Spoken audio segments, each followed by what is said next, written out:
नमस्कार. आज राष्ट्रीय स्वयंसेवक संघाचे जे द्वितीय सरसंघचालक होऊन गेले गोळवळकर, त्यांचा आज स्मृतिदिन आहे. तर त्यांना प्रथम प्रणाम करतो आणि या व्याख्यानाला सुरुवात करतो. आजचा व्याख्यानाचा जो विषय आहे तो श्री दत्तात्रेय आणि योगशास्त्र असा मी मुद्दामून घेतलेला आहे. आत्ता जे व्याख्यानात प्रगटीकरण होणार आहे ते मूळ दत्तात्रेयांबद्दल होणार आहे. हे श्रीपाद श्री वल्लभांबद्दल नाही, टेंबे शास्त्रींबद्दल नाही किंवा नृसिंह सरस्वती स्वामी महाराजांबद्दलही नाही. मूळ जे दत्त होऊन गेले, अत्री आणि अनुसूयेचे पुत्र, त्यांच्याबद्दल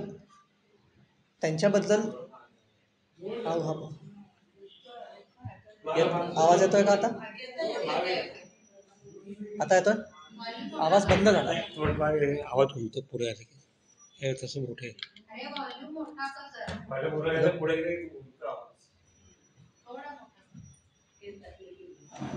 आता येतोय का आवाज?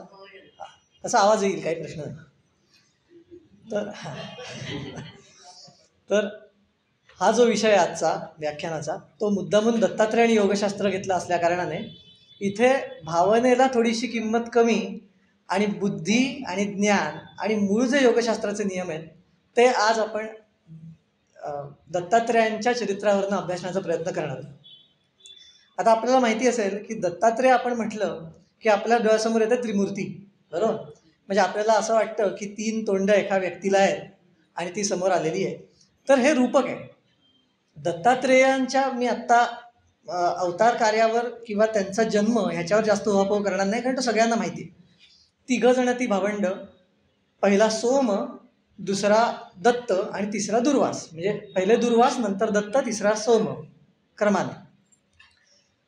जो सोम जो होता, जो सगळ्यात धाकटा भाऊ, तो वनस्पतीचा अभ्यास करणारा असल्या कारणाने वनात निघून गेला तपश्चर्येला. आता वनात म्हणजे आजच्या काळात ज्याला रिसर्च म्हणतात की वनस्पतींचा अभ्यास करायला तुम्हाला बाहेरच जायला लागतं शास्त्राचा अभ्यास करण्यासाठी, म्हणून तो बाहेर पडला. दुर्वास हे असे होते की ज्यांच्या बरोबर वास करणं फार कठीण होत असे, असं त्यांचं रोजचं आचरण कडक इतकं असायचं. आजचेही जर का तुम्ही शास्त्रज्ञ बघितले तर न्यूटनच्या आजूबाजूला किंवा आईन्स्टाईनच्या आजूबाजूला राहता लोकांना येत नसे, कारण त्यांचं चरित्र, त्यांचा दिनक्रमच असा असे की त्यांच्याबरोबर कोणाला जास्त राहता येत नाही अशा लोकांबरोबर, कारण सवयी जुळत नाहीत.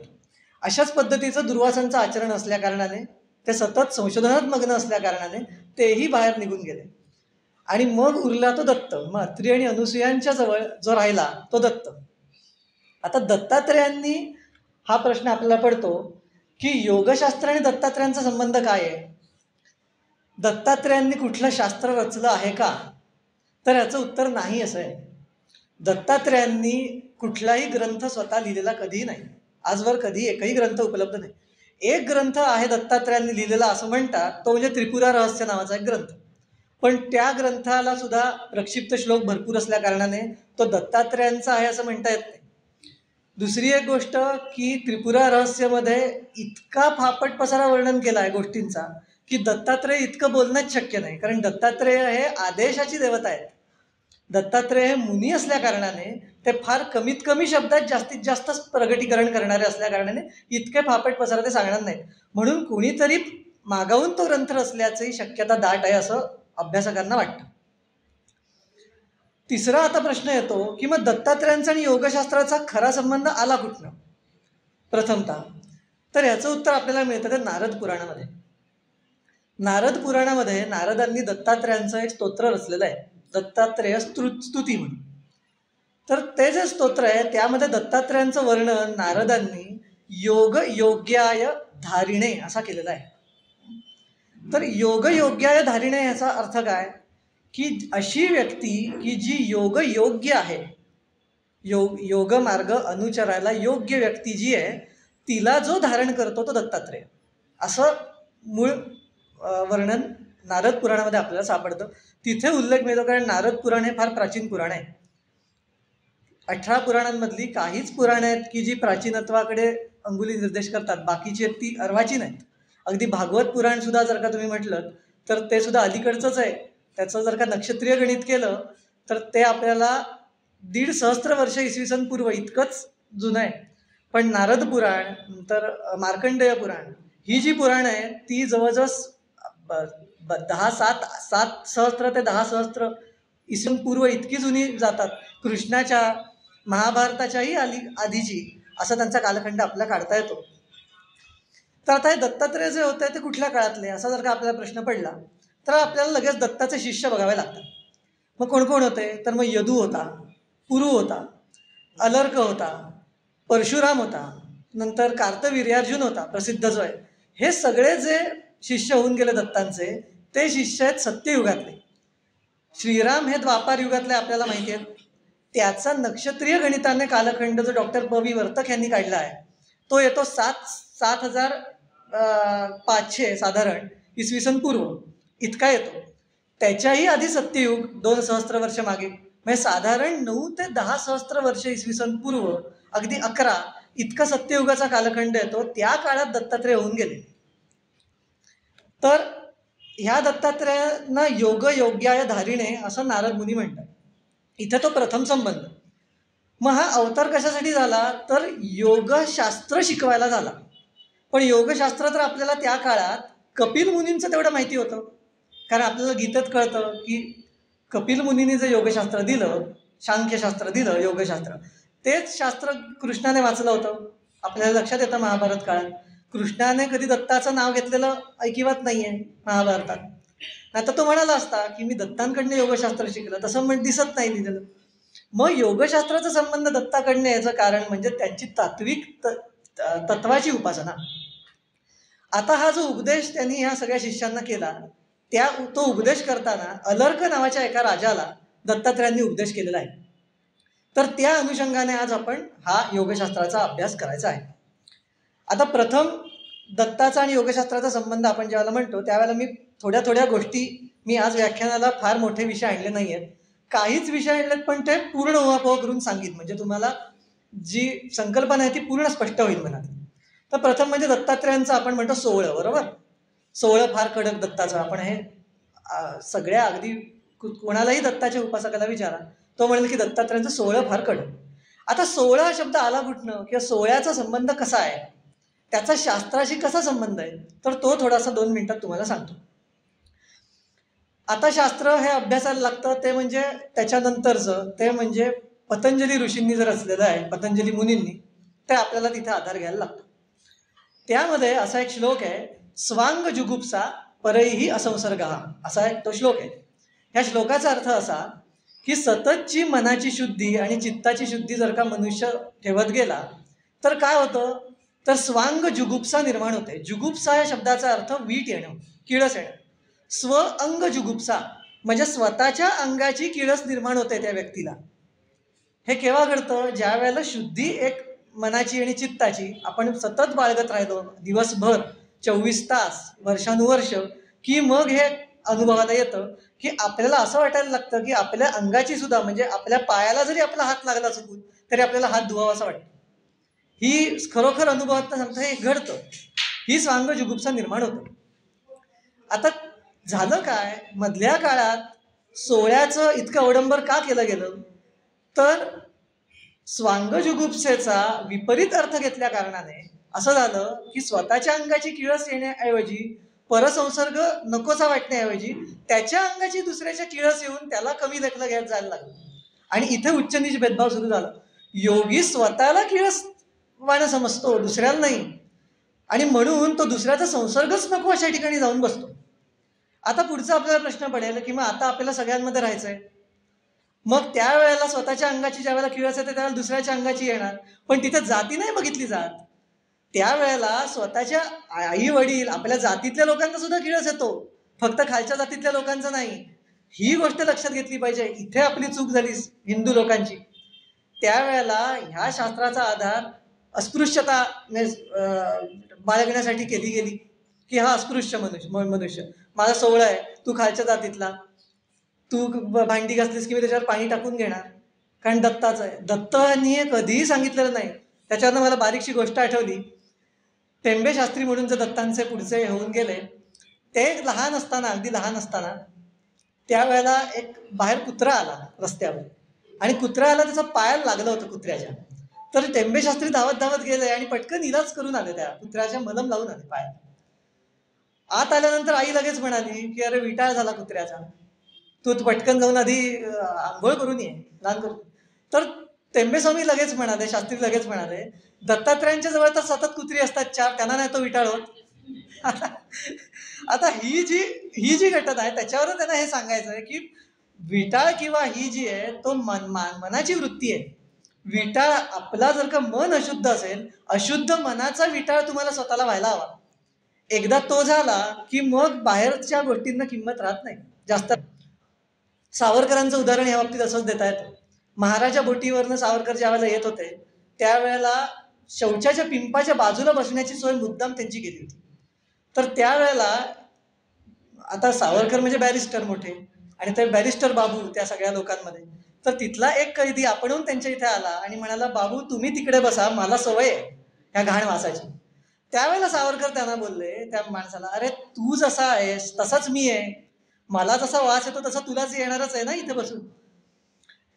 त्या वासामध्ये काही भेद नाही आहे आपल्या दोघात, तर मी इथेच बसतो, तू खुशाल तिथे आहेस तिथे बस, मी इथे सुखात आहे.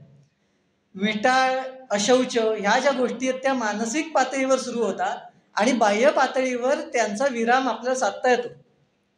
तो विराम कसा साधता येतो, तर एक अनुभव असा आहे योगशास्त्रामध्ये की जर का आपण स्वच्छता शारीरिक आणि मानसिक आणि चित्ताची ही सतत ठेवत गेलो तर तुम्हाला एक गमतीशीर त्यातला भाग सांगतो की अशी देव वेळच येऊ देत नाही की तुमचा विटाळ होईल, काहीतरी येऊन तुमचं सोहळं बांधेल.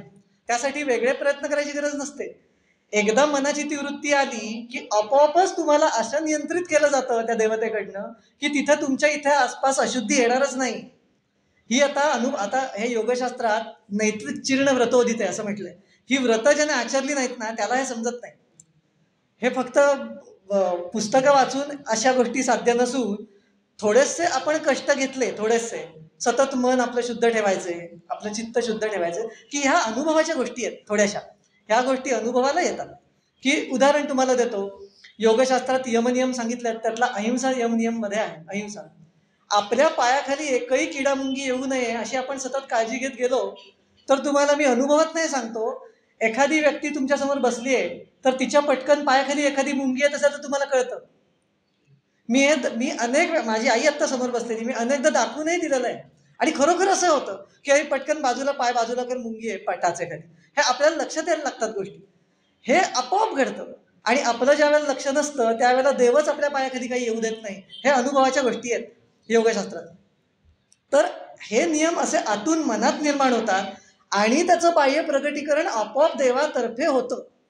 आपण काय करायला जातो, आपण ते दाखवायला जातो की मी ती शुद्धी पाळतोय आणि आत तर शुद्धी नसते, आत काहीतरी आपले विचार भौतिकातलेच चालू असतात. म्हणून तर सगळी गडबड होते इथे की सगळा दिखावा होतोय, अवडंबर होत आहे. आज गाणगापूरला सुद्धा दत्ताच्या इथे दिखावाच जास्त आहे. तिथे मूळ दत्ताच्या चरित्रावर अभ्यास किंवा योगशास्त्रावर अभ्यास कमीच आहे. तो जेव्हा वाढेल, ते तत्वचिंतन अंतर्मुखता ज्या वेळेला वाढेल त्यावेळेला या गोष्टी लक्षात येतील असं थोडंसं आमच्यासारख्या अभ्यासकांचं मत होत चाललेलं आहे दिवसेंदिवस असं. तर परत मी विषयाकडे येतो. तर आता जो विषय, तर ही झाली त्याची प्रस्तावना की आता तुम्हाला सोहळ्याबद्दल थोडंसं सांगितलं. आता दुसरा विषय येतो दत्तात्रयांबद्दल आणि योगशास्त्राच्या संबंधी. तो कुठला येतो, तर दुसरा येतो तो म्हणजे वैराग्य. आता हा जो विषय आहे तो विषय जरा आपल्या खोलात जाऊन अभ्यासायचा आहे आज. वैराग्य मुद्दामून मी हा विषय ठरवून आलेलो आहे बोलायला. वैराग्य हा शब्द संस्कृत शब्द वितराग ह्या शब्दावरनं आलेला आहे. वितराग या शब्दाची फोड विगतः रागः यस्य सः अशी होते. संस्कृत शब्दाची फोड म्हणजे ज्याच्या भावभावना, राग ह्या शब्दाचा अर्थ भावभावना, ज्याच्या भावभावना विशेष रीतीने निवृत्त झालेल्या आहेत त्याला वितराग म्हटलेलं आहे. त्याला वितराग म्हटलेलं आहे. मग आता वितराग या शब्दाचा अर्थ असा का की संसाराचं वीट येणं म्हणजे वैराग्य. तर मग जर का वीट येणं हे वैराग्य आहे तर 50-60ला अनेक लोकांना वीट आलेला असतो, सगळ्यांनाच कसं साक्षात्कार होत नाही. मग एकाही व्यक्तीला होऊ नये साक्षात्कार. जर का दत्ताचं इतकं साधलं, संसाराचा वीट खरोखर आला आणि खरोखर अंतर्मुक्त व्यक्ती बनलाय आणि वीट येणं म्हणजे वैराग्य असा जर का अर्थ असेल तर सगळ्यांनाच साक्षात्कार का होत नाही? इतके आता दत्ताचे उपासक काही कमी आहेत का? लाखो हजारो असंख्य म्हणजे मोजता न येण्यासारखे दत्ताचे भक्ती करणारे लोक आहेत, माझ्या परिचयाचे आहेत, पण एकालाही ते का साधलेलं नाही? त्याचं कारण असं आहे, थोडंसं मी तुम्हाला खोलात जाऊन सांगतो. वैराग्य ज्या वेळेला व्यक्तीमध्ये यायला लागतं ते वीट येणं संसाराची ही त्याची प्राथमिक पायरी आहे. ती वीट येणं संसाराची अनिश्चितता त्या व्यक्तीला दाखवली जाणं आयुष्याच्या प्रसंगातून ही पहिली पायरी असते. आता ती पायरी प्रत्येका बाबतीत वेगवेगळ्या प्रकारे घडते. आता तुम्हाला 2-3 उदाहरणं देतो. प्रभू रामचंद्रांचं उदाहरण देतो. रामाला योगवशिष्ठात असं वर्णन आहे की प्रभू रामचंद्र ज्या वेळेला तीर्थयात्रेला गेले होते वय वर्ष 16, त्यावेळेला तीर्थयात्रा करून येताना त्यांना दुःखी कष्टी लोक दिसले आणि फक्त त्या लोकांच्या दुःखाकडे बघून हे विरक्त झाले. राजवैभवात असून सुद्धा त्यांचं खाणं पिणं सुटलं, त्यांना काही खावंसं वाटेना, बारीक झाले असं उदाहरण आहे. मी स्पष्ट म्हटलंय की इतके बारीक झाले की दशरथाला काळजी वाटायला लागली, म्हणून वशिष्ठांना बोलवून घेतलं की हा राजा व्हायचा उद्या, तर हा बारीक होऊन कसा चालेल ना, राज्य केलं पाहिजे, क्षत्रिय पाहिजे, तर त्याला असं होऊन चालणार नाही, तर तुम्ही त्याला उपदेश करा. तर त्यावेळेला वशिष्ठ त्यांना म्हणतात की हा बोध वैराग्याचा आहे की जो आपण बहुतांश लोक विसरून जातो की वीट येणं हे तमोगुणातनं ज्या वेळेला येतं त्यावेळेला एखादं दुःख होतं त्या व्यक्तीला आणि त्याच्यातनं वीट येतो. जो राजसी व्यक्ती असतो त्याला काय येतं? औत्कंठ्य येतं मनात की अरे हे आता आपलं करून झालंय, आता भोग भोगून झाले, चल आपण ते आता अभ्यास करून बघूया, असं म्हणून ती व्यक्ती तिकडे वळते, राजसी व्यक्ती वळेल अभ्यासात. तिसरी जी सात्विक व्यक्ती जी आहे ना ती प्रथमताच अलोलूप असते. तिला प्रथमताच जन्मताच ती व्यक्ती सात्विक अशी असते की तिला भोगांमध्ये रुचीच नसते, त्याचं झालेलं असतं आदल्या जन्मी सगळं करून. मग तो जन्मालाच येतो सावरकरांसारखा, तो 4थ्या-5व्या वर्षी आरण्यक वाचत बसतो.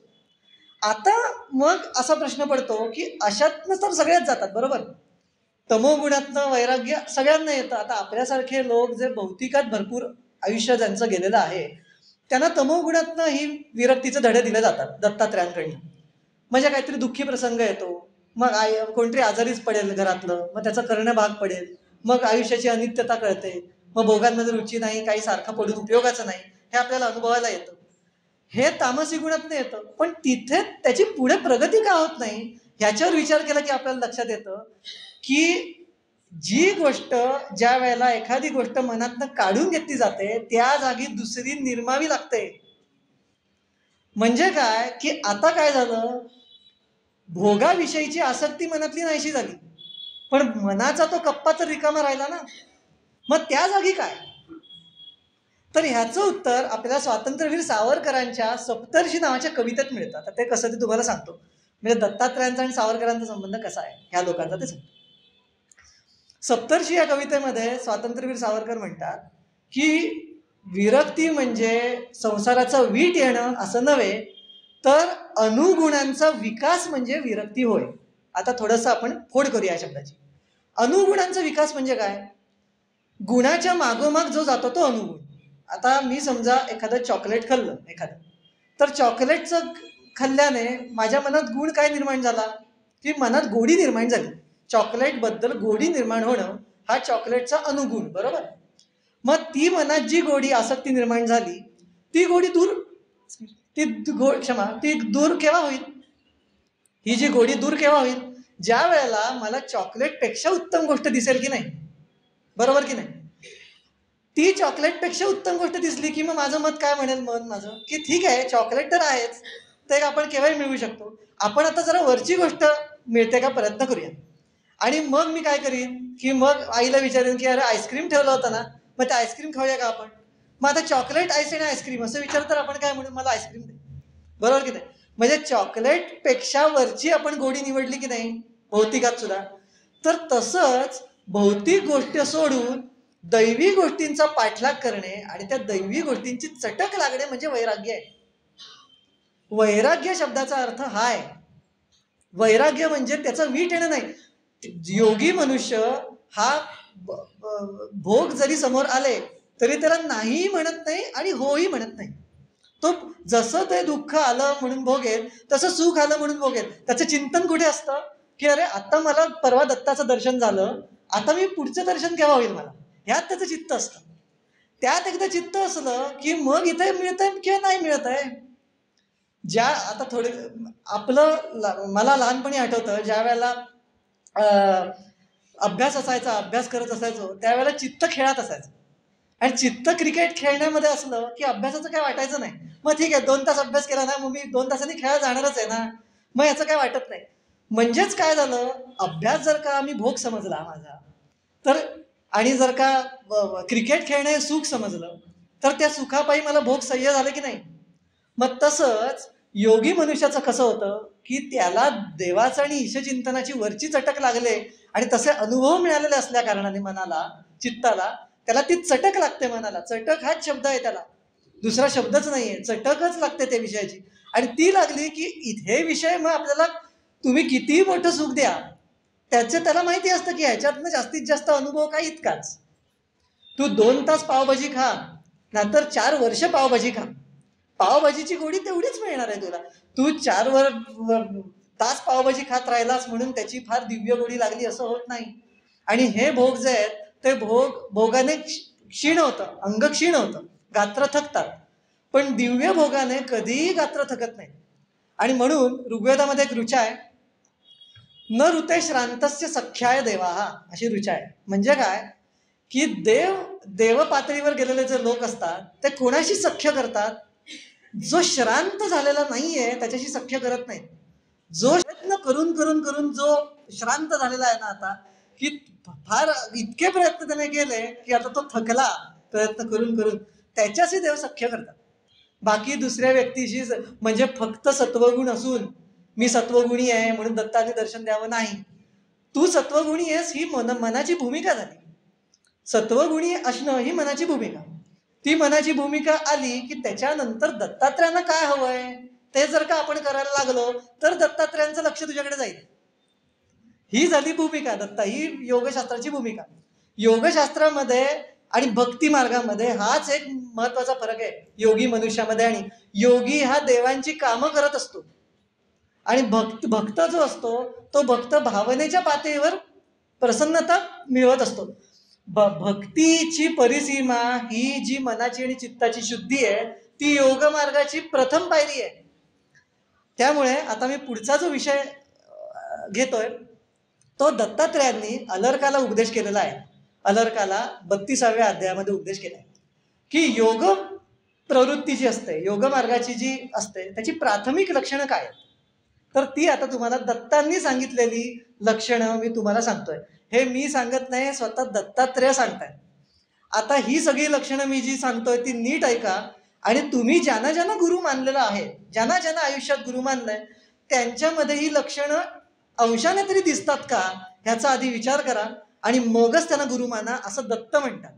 हा, तर आता मी तो श्लोक सांगतो. तो श्लोक असा आहे, लघुत्वम आरोग्यम अलोलुपत्वम गंधोशुभो मूत्रपुरीशमल्पम वर्णप्रसादम स्वरशौष्ठवंच योग प्रवृत्तीम प्रथमा वदंती, असा तो श्लोक आहे. श्वेतरोपनिषद म्हणून एक उपनिषद आहे, त्या उपनिषदातला हा श्लोक आहे. तोच श्लोक दत्तांनी अलर्काला उपदेश करताना वापरलेला आहे. आता त्याचा तुम्हाला अर्थ सांगतो. या श्लोकाचा अर्थ असा आहे की योग प्रवृत्ती ज्या वेळेला मनुष्यामध्ये मानायला लागते त्यावेळेला त्याच्यात काहीतरी प्राथमिक चिन्ह दिसून येतात, बरोबर की नाही. आता एखादी व्यक्ती ज्यावेळेला एखादी बाई म्हणते की मी स्वयंपाकघरात कुशल आहे स्वयंपाक करण्यात, त्यावेळेला तुम्ही निदान तिचं मिठावरचं प्रमाण तरी बघाल की नाही. ती जर का मीठ बसा टाकायला लागली तर तुम्ही तिला कुशल म्हणाल का? नाही. म्हणजे योग मार्गात जो मी कुशल आहे असं म्हणतो त्याच्यात काही लक्षणं दिसून येतात असं दत्तात्रय म्हणतात. ती लक्षणं कुठली, तर प्रथम लक्षण आहे लघुत्वम. त्याच्यावर थोडासा उभा घ्या. लघु या शब्दाचा अर्थ लहान असा आहे. लघु या शब्दाचा अर्थ थोडक्यात असा आहे. लघुत्व या शब्दाचा अर्थ काय, तर शरीराच्या गोष्टीवर विचार केला तर लघुत्व या शब्दाचा अर्थ आहे चपळता. त्याच्याच वरनं आपल्या भाषेतला लाघव हा शब्द आलेला आहे. आपण ज्या वेळेला म्हणतो याच्या भाषेला लाघव आहे, एखाद्या मुनीच्या भाषेला लाघव आहे, त्यावेळेला तो कमीत कमी शब्दांमध्ये जास्तीत जास्त अर्थ प्रगट करतो. त्याला लाघव म्हणतात. किंवा हस्त लाघव, चपळता, ह्या चपळतेच्या दृष्टिकोनातनं तो वापरला जातो. शारीरिक चपळता ही योगशास्त्रात फार महत्वाची असते. जर का आपले गुरु, आपण ज्यांना गुरु मानतो त्यांचं वजन वाढलेलं असेल तर त्यांच्यात हा दोष आहे दत्तात्रयांच्या दृष्टीने, आणि म्हणून ते चुकीचे ठरतात, हे प्रथम लक्षात घेतलं पाहिजे. नाहीतर मग दत्तात्रयांना तरी चुकीचं मानायला पाहिजे. दोनापैकी एक. गणित असं असतं, शास्त्राला कुठेही लहान मोठा कोणी नाही. शास्त्रामध्ये दत्तात्रयांनाही तिथेच उभं करायचं, आपल्या गुरूंनाही तिथेच आणि स्वतःलाही तिथेच. केनोपनिषद नावाचं एक उपनिषद आहे, त्यामध्ये स्पष्ट आदेश आहे. काय आदेश आहे? कदस्य त्वं कदस्य देवेषु मीमांसेन एव तु मन्ये विदितम, असं म्हटलंय की हे ब्रह्मतत्व तुझ्यामध्ये किती आहे आणि देवांमध्ये किती आहे ह्याची मीमांसा कर, असा स्पष्ट आदेश आहे. ही मीमांसाच चालली आत्ता जी मी करतोय ती, आणि त्याला केनोपनिषदाचा आधार आहे म्हणून मी ती करतोय. त्यामुळे त्याच्यात दोष नसून हा अभ्यासाचा विषय म्हणून इथे मानला गेलेला आहे. आणि म्हणून ह्या आत्ता माझ्या व्याख्यानाच्या मागे कुठल्याही गुरुला काही दोष ठेवण्याचा हेतू नसून सत्य प्रतिपादित करण्याचा विषय इथे असल्या कारणाने मला ते बोलणं भाग आहे म्हणून बोलतोय. पहिला लघुत्वम. लघुत्वम म्हणजे चपळता, भाषेची चपळता. आणि लघुत्वम म्हणजे सगळ्यात खालचं स्थान ग्रहण करणं. दत्तात्रयांनी जे 24 गुरु केले त्यामध्ये पाणी हा एक गुरु केला. पाणी गुरु कशासाठी केला? तर पाणी हे सगळ्यांची तहान भागवतं आणि सगळ्यात खालचं स्थान ग्रहण करतं. तर लघुत्वम हा जो पहिला नियम आहे तो आपल्याला पाण्याकडनं शिकायला मिळतो.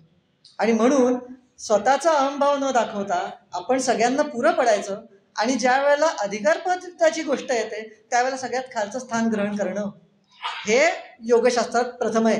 की यश आणि त्याचं जे श्रेय आहे ते दुसऱ्याला देणं.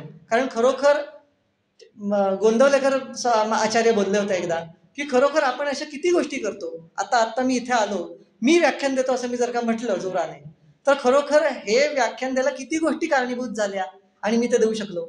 खरोखर पूर्णत्वाने हे कर्माला मिठा जबाबदार आहे का? तर नाही. सगळे मिळून आलेत ना. आत्ता जर का तुम्ही पुढे कोणी नसतातच तर या व्याख्यानाला काही अर्थ राहिला असता का? तर नाही. म्हणजे लघुत्वम हा फार मोठा भाग आहे योगशास्त्रातला, तो घेतला पाहिजे. ते प्राथमिक सिद्धी आहे योगमार्गात. लघुत्वम दुसरं म्हणजे आरोग्यम. आरोग्यम म्हणजे निरोगी असणं. योगमार्गातला मनुष्य आजारी पडणं बंद होतं असं स्पष्ट म्हटलेलं आहे. आता हा विरोधाभास आपल्याला जाणवतो की नाही? अनेक योगमार्गी मनुष्य आपण जे बघतो, जे मोठे मोठे बोलतो, त्यांना काहीतरी व्याधी असते. म्हणजे ह्याचं काय अर्थ? की त्यांचं प्रारब्ध अजून शुद्ध व्हायचं आहे. काहीतरी शुद्धता अशुद्धता आहे म्हणून तो रोग आहे. कुठेतरी ती अशुद्धता आहे म्हणून तो रोग आहे की नाही, मान्य करायला लागतं. शास्त्र नेहमीच मोठं असतं आणि म्हणून मान्यता करावं. आता आणि हे मी टेंबे शास्त्रींना मान ह्याच्यासाठी मोठा देईन. टेंबे शास्त्रींना फार व्याधी होत्या, पण टेंबे शास्त्रीय नेहमी कबूल करायचे की माझे जुने काहीतरी भोग आहेत, माझं दोष आहेत, असं ते नेहमी म्हणायचे. आणि म्हणून ते दत्ताचे श्रेष्ठ भक्त म्हणतो मी, कारण ते नेहमी शास्त्राला धरून वागले. त्यांनी कधी असं नाही म्हटलं की भोग आलेत पण तो देवाचा आणि माझा मोठा कारभार आहे असं म्हणून त्यांनी त्याची कधी पुष्टी नाही केली. किंवा दिव्य भोग आहेत असं कधी किंवा मी कोणाचे तरी भोग घेतलेत असंही त्यांनी काहीतरी म्हटलं नाही खुळ्यासारखं. ते कायम म्हणाले हा माझा दोष आहे, हा माझा कुठला तरी पूर्वकर्मांचा आत्ता मी ती शिक्षा भोगतोय म्हणून आलेला आहे. म्हणून हे लक्षात ठेवायचं की प्राथमिक योगसिद्धी अशी आहे दत्तात्रयांनी सांगितलेली की तो मनुष्य आरोग्यपूर्ण असतो, त्याला कधी कुठलाही त्रास होईन असं होतं. आरोग्य. लघुत्वम आरोग्यम. तिसरा म्हणजे अलोलुपत्वम. अलोलुपत्वम म्हणजे कुठेही लोलुपता नसणे. मला हे हवं ते हवं असं वाटणे नाही. मला अमुकच हवं तमुकच हवं अशी इच्छाच नसते त्या व्यक्तीची. मला जे समोर आहे ना त्याच्यात मी समाधानी आहे. ह्याचा अर्थ तो महत्वाकांक्षी नाही असं नाही, पण त्याच्या महत्वाकांक्षा ज्या असतात त्या समष्टीसाठी असतात, स्वतःसाठी नसतात. मी जे मिळवीन ना त्यातला 10% माझा, 90% देवाचा. मला चरितार्थाला ते गोंदवलेकर महाराज एकदा बोलले होते की सन्मानाने जगता यावं, इतका पैसा आजच्या काळात मिळाला म्हणजे पूर्ती समजावं असं समजावं, सन्मानाने. मग प्रत्येक काळात सन्मानाची व्याख्या बदलातो. मग त्यावेळेला जर का आत्ताच्या काळात सन्माननीय पद जर का 8-10 लाख पैसा तुला हवा असेल, एवढी जर का सन्मानाची जर का व्याख्या झालेली आहे, तिथपर्यंत प्रयत्न निश्चित करा, पण पुढे हव्यास नको, कारण तो हव्यास कधी बंद होत नाही, थांबत नाही. म्हणून अलोलुपत्व हे योगमार्गाला फार महत्वाचं असतं. मग अलोलुपत्व म्हणजे काय? की भौतिक गोष्टींची लोलुपता ठेवू नये, ज्ञानाची लोलुपता ठेवावी. परत आलं, अलोलुपत्व ठेवलं की परत रिकामी जागा आली, ती भरली पाहिजे. माझ्या व्याख्यानाचा उद्देश हाच आहे. आपण लोक, हिंदू लोक चुकतोय आज इथेच. वैराग्यशील तर झालोय, पण ती जागा भरून काढत नाही आपण.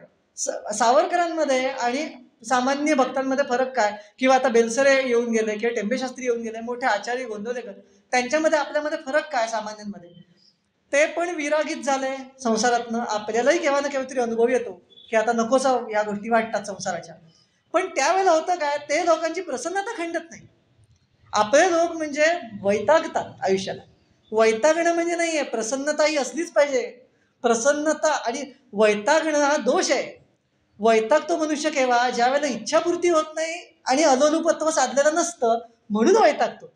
प्रसन्न व्यक्ती काय म्हणते की ठीक आहे, माझं नव्हतंच, माझं जे नव्हतं ते मला मिळालं नाही, यात मोठं काय? मला जे करायचंय ते मी मिळवीन प्रयत्नांनी. मग आता ते जर का मी मिळवतोय, त्याच्यासाठी मी 10 लोकांना माझ्यात सहभागी करून घेईन, यासाठी तो श्रमतो. मग त्याला देवाचा साक्षात्कार होतो.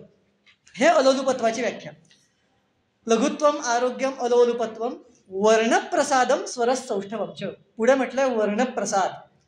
अशा व्यक्तीची कांती चमकायला लागते असं वर्णन आहे.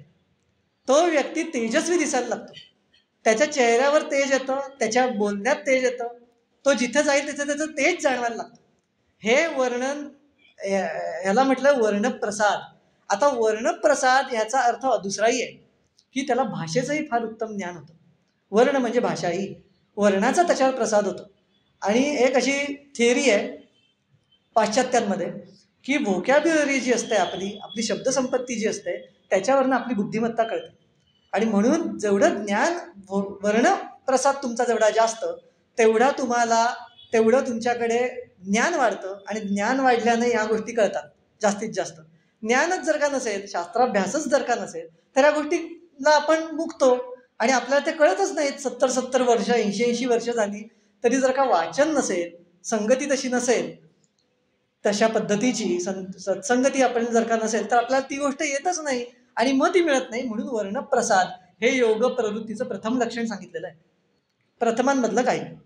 वर्णप्रसादम स्वरस सौष्ठवम. आता पुढे म्हटलंय स्वराचं सौष्ठव त्या व्यक्तीमध्ये येतं. त्या व्यक्तीचा जो स्वर असतो तो अस्खलित होतो. आता तुम्ही सावरकरांचं बघा, सावरकरांच्या व्याख्यानाचा स्वर बघा, त्यांच्या शब्दाची फेक बघा, सुधीर फडक्यांचा स्वर बघा तुम्ही, किती स्पष्ट उच्चार होते. श आणि श मध्ये किती अचूक उच्चार होते. पूर्वीचे सगळे लोकांमध्ये स्वर सौष्ठव होतं. आताच्या लोकांमध्ये स्वर सौष्ठव नाही, कारण भाषेचा अभिमान नाही हिंदू लोकांना. म्हणून इंग्रजी भाषा कवटाळलेली आहे, म्हणून ते झालेलं आहे. आणि म्हणून जीभ जड झालेली आहे. म्हणून लघुत्वम पण गेलं आणि स्वर सौष्ठव पण गेलं. जिभेचं लघुत्व गेलं, कारण व्याकरण अभ्यास बंद झाले. पूर्वी काशीपासून ते मथुरेपर्यंत सगळीकडे कन्याकुमारीपर्यंत अगदी सगळीकडे वेदाभ्यास घरोघरी होत असे. तो आज होत नाही. स्तोत्र शिकवणं होत नाही, म्हणून स्वरसौष्ठव येत नाही. स्वरसौष्ठवाची दुसरी अजून एक व्याख्या अशी आहे, स्वराला सौष्ठव येणे म्हणजे काय की रामरक्षा जर का तुम्ही माहिती आहे आपल्या सगळ्यांना, तर त्यात म्हटलंय की रामरक्षा जो म्हणतो त्याच्या शब्दाला कधी कमीपणा येत नाही, असं एक वर्णन आहे त्याच्यामध्ये. की त्याने जो शब्द उच्चारला ना त्याला देव प्रमाण ठरतो, त्याला देव पाठीराखा राहतो, तेव्हा तो जो बोलला ना ते खरं व्हायला लागतं. याला सुद्धा स्वर सौष्ठव म्हणतात.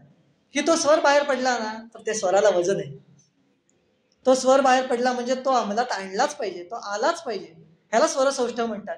म्हणजे उच्चारशास्त्रामध्ये सुद्धा स्वर सौष्ठवाला जे महत्व आहे ते महत्व अर्थाला सुद्धा आहे त्याच्या, की तो शब्द किती जण उचलून धरतात दत्तात. आणि म्हणून दत्तात्रेयांनी उच्चारलेल्या शब्दाला शब्द नाही म्हणत, आदेश म्हणतात. म्हणून या मार्गातले तुम्ही कोणालाही विचारा, लोक म्हणतात मला दत्तांचा आदेश झाला. असं तुम्ही ऐकलं असेल, अनेक जणांना आदेश होतो ह्या मार्गामध्ये, की एक ठराविक प्रगती झाली दत्तात्रेयांच्या ह्याच्यात. आता नवनाथ संप्रदाय जे आहेत, गोरक्ष, जालिंदर, चरपट, अडभंग, कानिफ, मच्छिंद्र, हे जे सगळे होऊन गेले, त्यांच्यामध्ये आदेश म्हणतात बघा. तो आदेश काय? स्वरसौष्ठव आहे दत्तांचं, की दत्तांनी म्हटलं ना मग ते व्हायला पाहिजे. दिवोक्तम भवती असं मी त्याला म्हणतो. अच्छा, असं देवांनी वर जे सांगितलेलं असतं ते घडतं. आपण फक्त ते अनुकरण करत असतं एवढंच. तर हे सौष्ठव असं. तर स्वरस सौष्ठवमचे पुढे योग प्रवृत्तीमध्ये ते म्हणतात वर्णप्रसादम स्वरस सौष्ठवमच गंधो शुभो मूत्रपुरीशमल्पम असं म्हटलंय. शेवटचे दोन प्रवृत्ती काय सांगितल्यात? गंधो शुभो. आता गंधो शुभोला दोन अर्थ आहेत. त्या व्यक्तीच्या अंगाला सुवास यायला लागतो. हे योग मार्गातलं प्राथमिक, आणि हे प्राथमिक लक्षण आहे. योग प्रवृत्ती प्रथमा वदंती असं म्हटलंय. आता तुमचं आपण ज्यांना ज्यांना गुरु केलंय त्या गुरूंपैकी कोणत्या गुरुला अंगाला सुवास येत होता आहे बघा. म्हणजे ते योग प्रवृत्ती प्राथमिक तरी पोहोचतात की नाही, इथेच प्रश्न घ्यायला प्रश्न पडतो आपल्याला. नाहीतर मग शास्त्र चुकीचं मानलं पाहिजे किंवा मग ते बरोबर मानले पाहिजेत. म्हणून शास्त्राभ्यास फार महत्वाचा आहे. आपल्याला जर काही माहीत नसेल तर फार मोठा गोंधळ होतो. आपल्या समोर जो व्यक्ती आलाय त्याची ताडण आपल्याला कुठल्या शास्त्रात करायचं आहे ते आपल्याला लक्षात येत नाही. गंधो शुभोमध्ये त्याचं कारण काय होतं? एक रिसर्च असं सांगतो की आपल्या अंगाला जो वास असतो तो आपल्या मनाच्या वासनेचा वास असतो. म्हणून जर का हे आज शास्त्रीय प्रमाणित झालेलं आहे की जे लोक डिप्रेशनमध्ये जातात त्यांच्या अंगाला दुर्गंधी असते. हे फार प्रमाणित मी सांगतोय. मी सायकोलॉजीचा 2 वर्ष अभ्यास करतोय, त्यामध्ये हा प्रमाणित मी सांगतोय. ही गोष्ट जी सांगतोय ती, जे लोक एन्झायटी, डिप्रेशन हे जे आज वाढलेलं आहे जगामध्ये, भीती, ह्या लोकांच्या अंगाला दुर्गंधी असते. कारण वासनाच इतक्या बळावलेल्या असतात, त्याच्यावर कार्य त्यांनी केलेलं नसतं. मनाची शुद्धता नसते, चित्ताची शुद्धता नसते. म्हणून शारीरिक शुद्धता होत नाही. वरवर किती साबण लावले तरी आतून ती येत नाही, म्हणून ते उजळत नाही. आणि म्हणून मनाची आणि चित्ताची जेवढी शुद्धी जास्त तेवढ्या व्यक्तीच्या अंगाला वास येणं बंद होतं. ही प्राथमिक पायरी. आणि नंतर हे मार्गात काही उपासना, जप, ध्यान नीट उत्तम केलं की अंगाला सुवास यायला लागतो. इथे प्रभात रोडला गजानन महाराजांचं एक मंदिर आहे, बालगंधर्वाच्या इथे. तिथे काळे म्हणून गजानन महाराजांचं मंदिर आहे. तर तिथले जे काळे नावाचे मंदिराचे होते पुजारी, ते एकदा बोलले होते डॉक्टर वर्तकांना की अजून 12 वर्षांनी तुमच्या अंगात सुवास यायला लागेल. आणि काही महिन्यातच त्यांच्या अंगाला सुवास यायला लागला. मी स्वतः अनुभव घेतलेला आहे. डॉक्टर वर्तक म्हणून, आता ते गेले, ते होऊन गेले. त्यांच्या अंगाला असा सुवास येत असेल. इथे एक गोडे बाबा म्हणून एक होते, इथे आले होते. अनिसवाल्यांनी, अंधश्रद्धा निर्मूलन समितीने त्यांचा प्रयोग केला होता. आणि हेच होते, दाभोळकरच होते. आणि दाभोळकरांच्या समोर प्रयोग केला होता. आणि त्यावेळेला तो जो गोडे बाबा म्हणून प्रसिद्ध होते त्यांना ती सिद्धी होती. ते जिथे जिथे हात लावत तिथे गोड वास येत असेल. ही त्यांना सिद्धीच मिळाली होती. एक प्राथमिक सिद्धी योग मार्गातली पण मिळाली होती. दाखवायला काहीतरी त्याच्याकडे होतं. आज जे कोणाकडे नाही. आज सिद्धींचा जो अपप्रचार झालेला आहे की योग मार्गात सिद्धी म्हणजे तुच्छ. योग मार्गात पतंजलींनी आणि दत्तांनी कोणीही सिद्धींना तुच्छ मानलेलं नाहीये. सिद्धींकडे फक्त गुंतू नका असं म्हटलेलं आहे. त्याला स्टेप्स अँड नॉट स्टॉप्स असं म्हटलंय. त्या पायऱ्या आहेत, तो मुक्काम नाहीये. आता तुम्ही असं घ्या, जो 12वीचं शिक्षण ज्याला घ्यायचं आहे त्याला 10वी झाली पाहिजे की नाही? 10वीचं सर्टिफिकेट जर का नसेल तर 12वीत प्रवेश मिळेल का? पण म्हणून 12वीत गेल्यानंतर तो 10वीचं सर्टिफिकेट घेऊन दाखवेल का लोकांना? नाही. एवढाच त्याच्या मागे हेतू आहे. तू जेव्हा सिद्धी मिळतात त्यावेळेला त्या सिद्धींचं पतंजली म्हणतात तत्र भूमिषु विनियोगः, की त्या ज्या सिद्धी मिळतील त्यांचा भूमीवर उपयोग कर. ज्ञानेश्वरांनी सिद्धीचं प्रदर्शन केलं तेव्हा त्यांना नमस्कार झाला. श्रीकृष्णांनी सिद्धीचं प्रदर्शनच केलं कौरवांसमोर तेव्हा त्यांना नमस्कार झालेत. अर्जुनाला सुद्धा सिद्धीचं प्रदर्शन झालं तेव्हा अर्जुनाने मान्य केलं की करिष्ये वचनम तव, हे तेव्हा बोललेला आहे अर्जुन. जेव्हा विश्वरूप दर्शन दाखवलं तेव्हा, आधी नाही बोलला तत्वज्ञानाच्या वेळी. का नाही बोलला? सिद्धींचं प्रदर्शन आवश्यक असतं जिथे गरजेचं आहे. पण आता झालंय काय की कोणाला सिद्धीच मिळत नाहीत आणि कोल्ह्याला द्राक्ष आंबट ह्या न्यायाने आम्हाला मग ते नकोतच असं म्हटलं नाहीये योगशास्त्रात. योगशास्त्रात म्हटलं ते मिळवा आणि मिळवून झाल्यानंतर त्याच्याबद्दल हे कर की ती नकोत आम्हाला. मग आम्हाला आता मूळ शक्ती म्हणजे थोडक्यात काय की राजाला भेटायला गेल्यानंतर दत्तात्रेय म्हणतात की राजाला जेव्हा भेटायला आपण जातो त्यावेळेला समोर प्रधान भेटतो की नाही? मग प्रधानाशी किती वेळ बोलणार आपण? 5 मिनिटं बोलतो. मूळ मला राजाकडे जायचंय, पण म्हणून प्रधानाला तुच्छ नाही लेखत. तो प्रधानाला तर आहे तेवढी त्याची किंमत दिली पाहिजे. मग त्या प्रधानाकडनं काही काम करून घ्यायचं असेल तर घेतलं पाहिजे. मग सिद्धी जर का मिळालेल्या आहेत तर त्याचा वापर आपण आवश्यक तेवढा केला पाहिजे. हे दत्तात्रयांनी सांगितलेलं योगमार्ग. पतंजली हेच म्हणतात. तर हे झालं गंधोशुभो. गंधशुभाचं ही सिद्धी. गंधशुभाचा दुसरा अर्थ, गंध या शब्दाचा अर्थ गंध वार्ता असाही आहे. आपण हा शब्द मराठीत वापरतो कायम, गंध वार्ता म्हणतो. तर जो योगमार्गी मनुष्य आहे, आता हे तुम्हाला ऐकून थोडासा धक्का बसेल हा, पण हेच खरे नियम आहेत, हे लक्षात ठेवा. तुम्हाला किती चुकीची उदाहरणं अशी दिसली तरी. गंधोशुभो या शब्दाचा अजून एक अर्थ असा आहे की त्या माणसाच्या कानावर सतत चांगल्याच वार्ता येतात. योगमार्गात उन्नती झाली की. हा अपप्रचार आहे योगमार्गातला, की योगमार्गी मनुष्याला दुःखच भरपूर असतं. चूक आहे. दुःख त्याला दिसतं, पण दुःख त्याच्या जवळ नाही येत. पतंजली तर योगशास्त्रात असं म्हणतात, हेयम दुःखम अनागतम. हा स्पष्ट श्लोक आहे, मी आता तुम्हाला काढून दाखवतो. म्हणजे याचा अर्थ काय आहे की असं दुःख जे अजून आलेलं नाही ते नाश करण्याजोगं असतं. मग आता प्रश्न पडतो आपल्याला की मग प्रारब्धाचे जे भोग येतात ते काय? ते तर दुःखी असू शकतात, दुःख तर नाही येऊ शकतं. मग त्याच्यावर आपल्याला उपाय असा मिळतो की त्यावर आपल्याला उपाय करता येतो या ज्ञानमार्गाने, उपासनेने म्हणा, ज्ञान मिळवून म्हणा. आता समजा तुम्हाला उदाहरण देतो. प्रारब्धाने आपल्याला असं लक्षात आलंय की समोर 1-2 वर्षांनी इथे खड्डा येणार आहे आणि आपल्याला आधी दिसलंय. आपण गाडी चालवतोय, आपल्या समोर खड्डा दिसला, आपण काय करू? प्रारब्धाचा आहे म्हणून जाऊ का खड्ड्यात? मग जायला पाहिजे ना. जर का प्रारब्धाचे भोग अटळच आहे तसं आपण मानलं, आणि हेच योग वैशिष्ट तुहापोह आहे थोडासा. मी हे म्हणतोय खरा, प्रारब्धाचा जोर नक्कीच जास्त असतो, मला मान्य आहे. पण शास्त्राभ्यास करताना दैव श्रेष्ठ का पौरुष श्रेष्ठ यामध्ये जेव्हा जेव्हा वाद झालेले आहेत, त्या वादांची परिणिती पौरुष श्रेष्ठ यालाच, क्रियमाणालाच महत्त्व जास्त दिलेलं आहे आपल्या सगळ्या लोकांनी. की त्याच्या मागे ऊर्जित अवस्था प्राप्त व्हावी व्यक्तीला, म्हणून ते सांगितलेलं आहे. आता ज्या वेळेला प्रारब्धभाचा भोग अति मोठा असतो आणि प्रयत्न निष्कामी ठरतात, त्यावेळेला सांगितलेलंच आहे की त्यावेळेला ते भोगा. गीतेत सुद्धा सांगितलेलं आहे, तांती तीक्षस्व भारत, की ते सोस, असं सांगितलंय कृष्णाने. पण हे केव्हा? हे नंतर, आधी नाही म्हणायचं की मला भोग येणार आहे मग सोसीन. नाही नाही नाही नाही, मी त्याच्यावर प्रयत्न करीन. आज मला जर का भोग समोर दिसतोय, वाईट काहीतरी येणार आहे, मी त्याच्यावर प्रयत्न करीन. क्रियमाण आहे की नाही?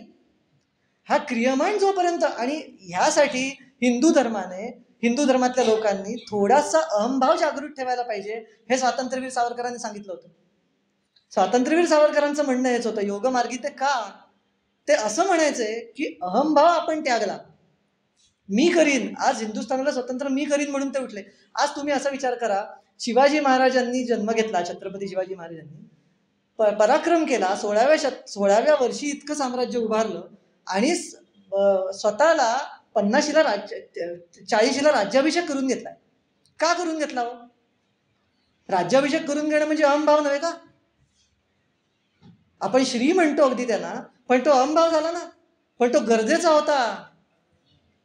तो जर का अहंभाव त्यांनी दाखवला नसता शिवाजी महाराजांनी, तर आज हे व्याख्यान नसतो मी. आपण मक्केकडे तोंड करून असतो आत्ता. हे का झालं? कारण शिवाजी महाराजांनी अहंभाव दाखवला. अहंभावाने मी हे राज्य निर्माण करीन हिंदूंचं, असं म्हणून त्यांनी केलं.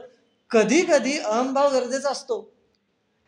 मधल्या काळात काय झालं, लघुत्व हा जो त्यातला मगाशी मी तुम्हाला जो सांगितला की थोडंसं प्रत्येक वेळी अहंभाव दाखवायचा नाही आणि कमीपणा घ्यायचा, त्याचा अपप्रचार झाला.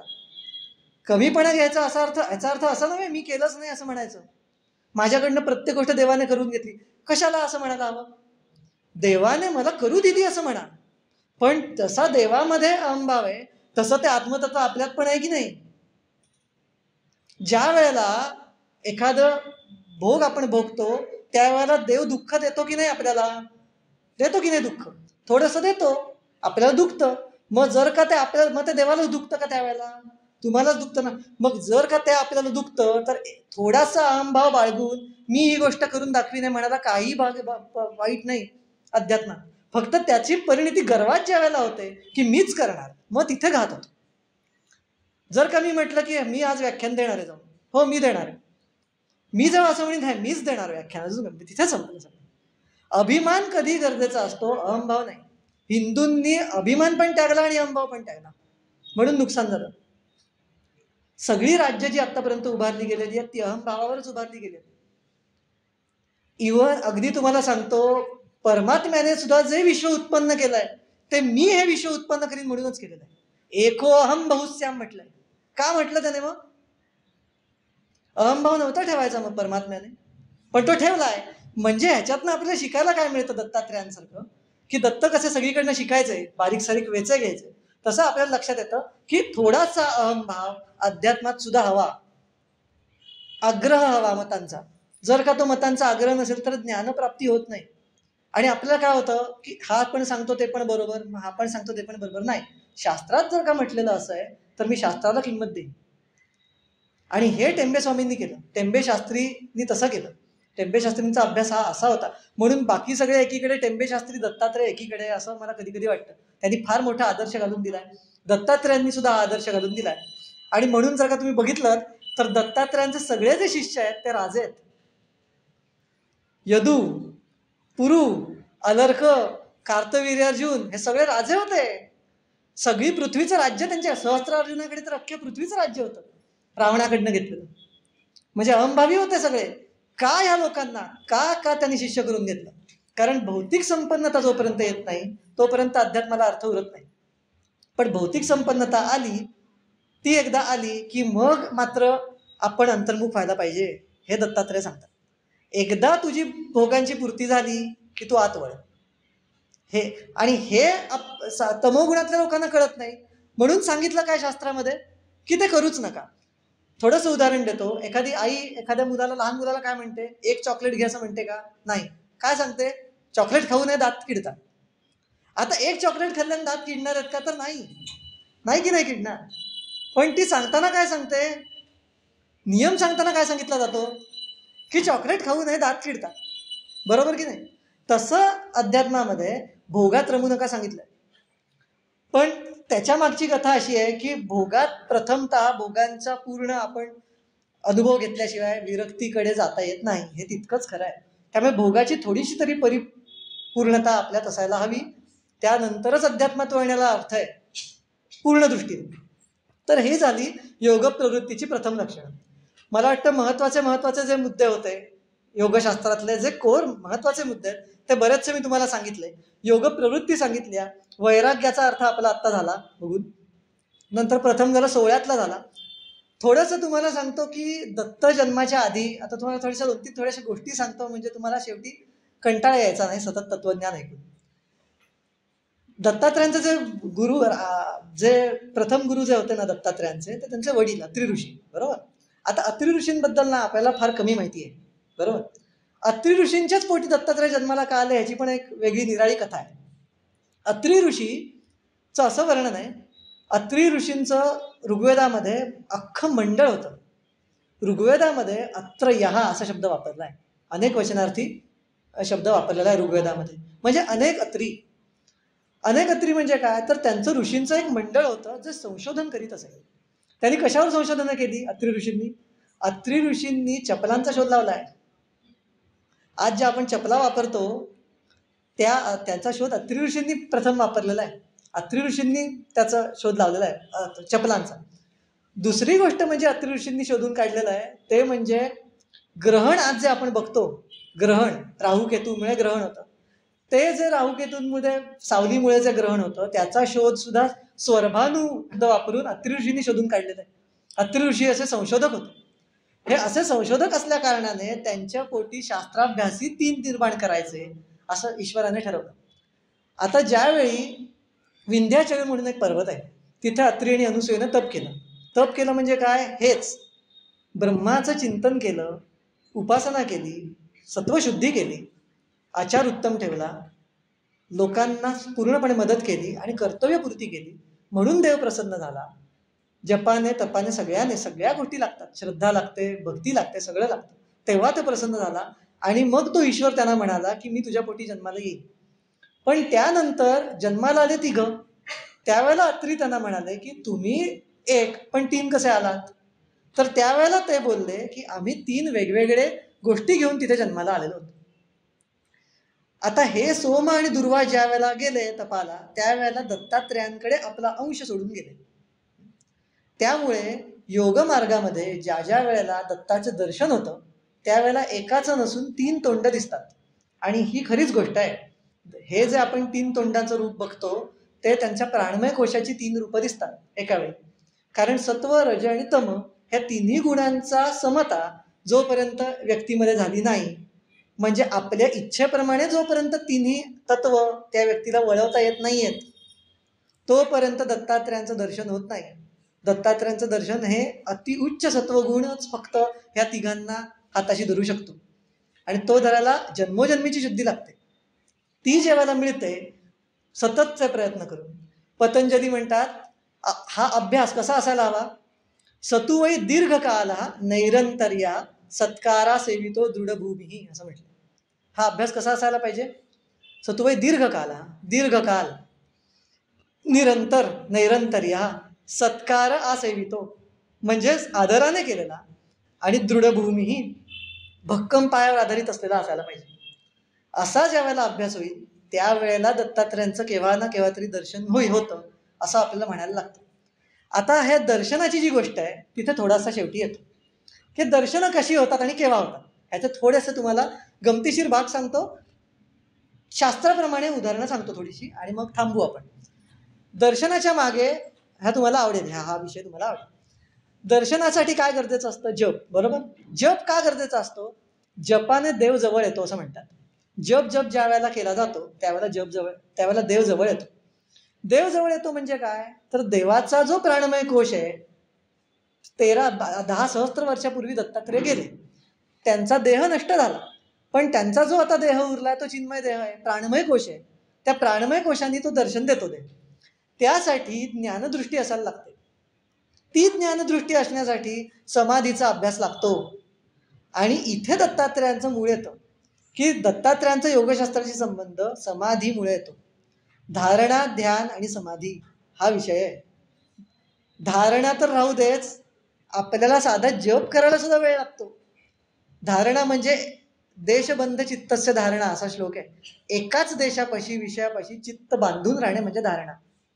हे ज्या वेळेला 24 तास घडायला लागेल त्यावेळेला धारणा झाली. ध्यान म्हणजे दुसरा कुठलाही प्रत्यय न येणं, त्याच विषयाकडनं सतत प्रत्यय येणं. प्रत्ययस्य एकचित्तानता ध्यानम असं म्हटलंय. त्या प्रत्ययाकडनं एकतानता होणे त्या प्रत्ययांची म्हणजे ध्यान. आणि समाधी म्हणजे काय? तर ते होत असताना गृहीतक, ग्रहण आणि ग्राह्य ह्या तिन्हीचा विषय, त्रिपुटी ज्याला म्हटलंय दत्तात्रेयांच्या ग्रंथामध्ये, ती त्रिपुटी मावळणं ज्याला म्हणतात, ज्यालाच मनोनाश असं म्हटलंय, तो परिणाम आहे. समाधी ही लागते. ती ज्या वेळेला ध्यान उत्तम होतं त्यावेळेला एक क्षण असा येतो की ज्याला समाधी लागली त्या व्यक्तीची. नंतर काय होतं, ज्या वेळेला त्या समाधीचा मध्ये वैशारद्य प्राप्त होईल त्यावेळेला ती आपणहून लावता येते त्या व्यक्तीला. पण लावता येणं आणि लागणेमध्ये अनेक जन्म जातात. आणि म्हणून धारणा ही आपण सतत करत राहिली पाहिजे. म्हणून दत्तात्रेयांबद्दलचे ग्रंथ, उपनिषद, योगशास्त्र याचं सतत चिंतन ठेवलं पाहिजे. संगती याच्यासाठी फार महत्वाची आहे. आपले जे लोक, आपल्या आजूबाजूला जे असे लोक असतात की जे आपल्याला सतत भौतिकात खेचतात, त्यांच्याशी सतत संभाषण करणं नाही. एखादा ड्रग ॲडिक्ट मनुष्य आहे समजा, आणि त्याला त्याचा ड्रग सोडवायचा आहे, तर तुम्ही त्याला काय सांगाल? जे ड्रग घेतात त्यांच्याबरोबर राहा पण ड्रग घेऊ नको असं सांगाल का? प्रथम त्याला आपण काय सांगू? त्या लोकांचा संग तोड. बरोबर की नाही?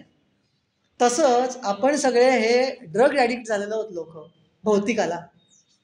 आपल्याला माहीत नसते इतके आपण गुंतलेले आहोत भौतिकात, आपल्याला कल्पना नसते. पण ज्या तुम्ही ध्यानाला बसता आपण तेव्हा लक्षात येतं किती विचार आपले इकडे तिकडे शास्त्रात नसतात, देवाच्या इथे नसतात, देवाच्या कार्यामध्ये नसतात, ते लक्षात येतं. फिरून मनाला तिथे आणण्यासाठी कुसंगती टाळण्याची गरज असते. आणि त्यासाठी प्रथम तो संगत ती नाहीशी करायला लागते. तिथे म्हणायला लागतं की आज मी तिथे येत नाही, मित्रांनी बोलायला नाही येत. असेच मित्र ठेवायचं की जे या संगतीतले, जिथे जाईल तिथे शास्त्राभ्यासाचीच चर्चा होईल, देवाचीच चर्चा होईल, देवांच्या कामाचीच चर्चा होईल. असंच जेव्हा 8 तास आपण धरू तेव्हा मग काही वर्षांनी मनामध्ये बदल घडतो. मग धारणा व्हायला लागते. मग केव्हा तरी ध्यानाला बसायची वाटायला लागतं की आज ध्यानाला बसूया, अंतर्मुखता येते. आणि मग हे सगळं झाल्यानंतर एक वेळ अशी येते की मग समाधी लागू शकेल अशी स्थिती निर्माण होते.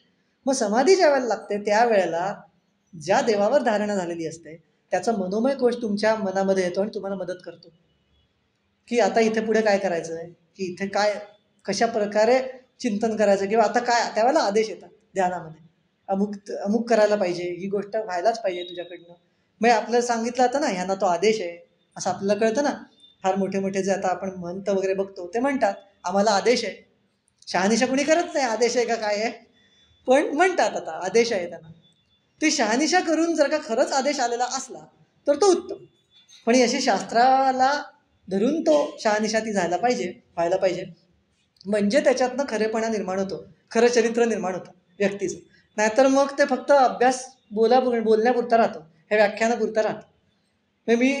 मग खरोखर मी तुम्हाला खरोखर सांगतो, या व्याख्यानामुळे सुद्धा बहिर्मुखताच येते. मी आत्ता हे बोलतोय हे बहिर्मुख झालो, अंतर्मुखता गेली माझी, गेली की नाही. आता समोरच्या सगळ्यांची चित्त एकरूप झालं म्हणजे मनातल्या माझ्या दत्तावरचं चित्त थांबलं. इतपर्यंत एवढा तो विषय आहे. आपण सतत ज्या वेळेला बाहेर बोलत असतो त्याला सतत आपली एक धारणा जर का आपण म्हणू, आणि म्हणून मी म्हटलं की चटक लागली पाहिजे त्या विषयाची. ती चटक लागण्यापर्यंत ना तुमचे श्रम, ती चटक एकदा लागली ना त्या मनाला की बाकीचा प्रवास आपला आपणच होतो. मग त्या व्यक्तीला सांगायला लागत नाही की आता चित्त वळतो, आपसुकच जातो तो. 4 लोकांना सांगून नाही मी आत्ता येत नाहीये, तुम्ही जा, तुम्ही काय तर जा, तुम्ही आईस्क्रीम खायला जा, मी आता घरी बसतो शांत, मला जरा चिंतन करायचं. मग मी ब्रह्मसूत्र घेऊन बसीन किंवा हे करून बसीन. तर त्याला भरपूर गोष्टी जुळून यायला लागतात हे मान्य आहे, पण आपल्या प्रयत्नांनी सुद्धा ते साधतं हेही तितकंच खरं. आपण फक्त देवाकडे प्रार्थना अशी करावी असं मला वाटतं की मला तशी इच्छा होऊ दे. कारण आपण जेव्हा म्हणतो ना मला ती इच्छा आहे ती नसते. आता समजा मी म्हटलं की मला भूक लागली आणि मला जेवायची इच्छा आहे असं मी म्हटलं आणि मी जेवलोच नाही, असं कधी घडतं का? म्हणजे इच्छा असते तिथे पूर्ती येतेच लगेच, पण मग ही इच्छा असून पूर्ती काय येत नाहीये हे जेव्हा आपण म्हणतो ह्याचा अर्थ ती इच्छा नाहीये अजून. म्हणून मला असं वाटतं, मी नेहमी देवाकडे असं म्हणतो की जरी मी असं म्हणत असलो तरी मी अशी इच्छा देवाकडे करतो की ह्याची मला इच्छा होऊ दे, ही इच्छा होण्याची इच्छा होऊ दे मला. हा फार महत्वाचा भाग आहे योग मार्गातला. कारण आपण म्हणतो मला इच्छा आहे पण ती कृतीत दिसतच नाही ना. मी जर का म्हणतो मला अभ्यास जायचं रे, मला देवाला जायचंय, पण देवाला जायची इच्छाच होत नाही, किंवा मला जर का, म्हणून ती इच्छा होण्याची इच्छा आपण जर का सातत्याने करत राहिलो ना तर एक दिवस असा येतो की देव म्हणता, मग देव बोलवून घेतो आणि मग तुमची ती प्रगती सुरू होते हळूहळू. म्हणून कुठल्या तरी एका देवाला, जो आवडता आपला देव आहे त्याला धरून ठेवायचं. सोपा त्याच्यातला मला समजलेलं आत्तापर्यंत मी तुम्हाला थोडंसं सांगतो की एक कुठल्या तरी देवाला रोज जात राहिलं ना, कुठल्या तरी देवाला, की संग व्हायला लागतो त्या देवाशी. मग मनोमय कोश एकत्र व्हायला लागतात त्या देवाचे, आणि मग आपला संकल्प, त्याचे संकल्प कळायला लागून आपली हळूहळू आपोआपच चांगल्या गोष्टीतनं हळूहळू ज्ञान निर्माण होतं. मग संगती पण तशी येते, नाही म्हणण्याची ताकद यायला लागते लोकांना, ही सगळी ती शक्ती तो पुरवायला लागतो, असं व्हायला लागतं. पण सातत्याने जात राहणं ना त्याला आपल्याच्या धृती म्हटलं योगमार्गात. ती धृती मात्र प्रथम ठेवायला हवी, कारण त्याच्यासाठी ना तमोगुणाची गाठ नाहीशी होणं गरजेचं असतं प्रथम.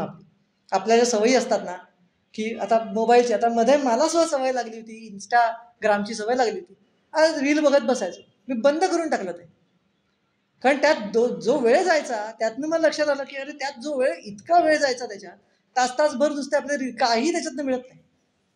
तर ही जी तमोगुणाची गाठ आहे ना, ती जोपर्यंत नष्ट होत नाही तोपर्यंत हा प्रवासच सुरू होत नाही, अशी गंमत आहे. आणि म्हणून दत्ताला जात राहणारी लोक खूप आहेत, 40-40 वर्ष, पण तमोगुणाची गाठच सोडवत बसतात.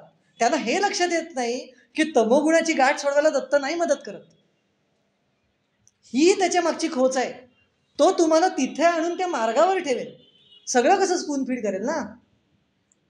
कारण त्यामध्ये गंमत कशी आहे, आपल्याला पण बळकट बनवण्याचा त्याचा हेतू असतो ना. देवो भूत्वा देवम यजेत असा मार्ग येतो, की दत्ताला कसं हवं असतं की एक वेळ येईल की जर का मला खाली येऊन काम करायचं असेल तर मी ह्याच्या देहात येऊन काम करेन. त्याच्या पद्धतीने त्या व्यक्तीला त्याला बनवायचं असतं आपल्या भक्ताला. योगमार्ग आणि इतर मार्गामध्ये फरक आहे, योग्यामध्ये आणि इतर मार्गामध्ये, की तो व्यक्ती देवत्वालाच चढतो, त्या गुणात अख्खे गुण त्याच्यात यायला लागतात त्या देवाचे, असं घडवायला लागतो देव. म्हणून पण सुरुवातीला हे तमोगुणाचं भेदन म्हणा, म्हणून त्याची गणपती देवता आहे असं म्हटलंय बघा. मूलाधार स्थितो असं नित्यम म्हटलं ना, मूलाधार चक्रात तमोगुणाची गाठ असते असं म्हटलं गेलेलं आहे की नाही आपल्या इथे. तर ती तमोगुणाची गाठ सोडवण्यासाठी म्हणून गणपतीची प्रथम उपासना, म्हणून सुरुवात गणपतीने असं. मग हळूहळू वैराग्य आलं की मग ज्ञान, मग गणपती, मग ते झालं की मग शंकर, समाधीचा अभ्यास. ही जी पद्धती आहे ती तुम्हाला हळूहळू आपल्या सगळ्या लोकांना लक्षात येते. ती लवकरात लवकर सगळ्यांना येऊ दे, असा प्रत्येकाला ह्या बसलेल्याला अनुभव मिळू दे, मी धरून अशी त्या ईश्वराकडे प्रार्थना करतो, दत्तात्रयांकडे, आणि माझं व्याख्यान थांबवतो.